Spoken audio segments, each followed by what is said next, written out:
Let's talk about an issue that's really important in this state, and I know is important to you, and that's the issue of immigration. The New York Times, I'm sure you read that occasionally, had an editorial talking about your mixed record on immigration. The issue of the Central American children being sent back, that came up during the debate. I've looked at the context of that. You actually said during your interview back then, you remember, with Christiane Amanpour, yeah, maybe it's safer here, but that's not the best solution. Do you regret taking that position? In other words, maybe these children, of course they were being used, right? But still, maybe they should have been allowed to stay here. It is safer here than a lot of the places they would have had to go back to. Well, I'm glad you asked that. I don't have a mixed record on immigration. I voted for the 2007 immigration reform bill. Senator Sanders voted against it, and at the time had very harsh words about that vote.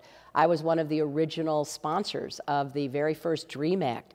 I have a very consistent record about pushing toward comprehensive immigration reform with a path to citizenship.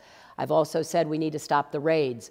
We need to close down the family detention centers. We need to get private industry out of detention centers. What about this issue, Secretary? But on this particular issue, of course, the young people who got here were going to be processed according to our law. I've called for counsel for every single one of them.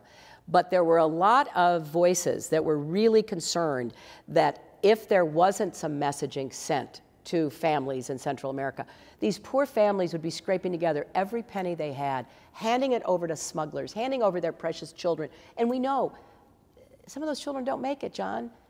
And some of them that do are traumatized because of the rapes and the beatings and the misbehavior that they are subjected to. So I was acting, as I have acted my entire life, as a child advocate.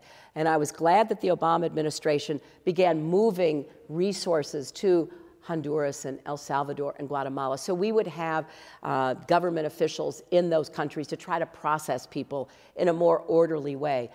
So once they get here, of course, they're entitled to due process. They can't have due process if they don't have counsel. That's why I was the first to say, let's make sure they have counsel.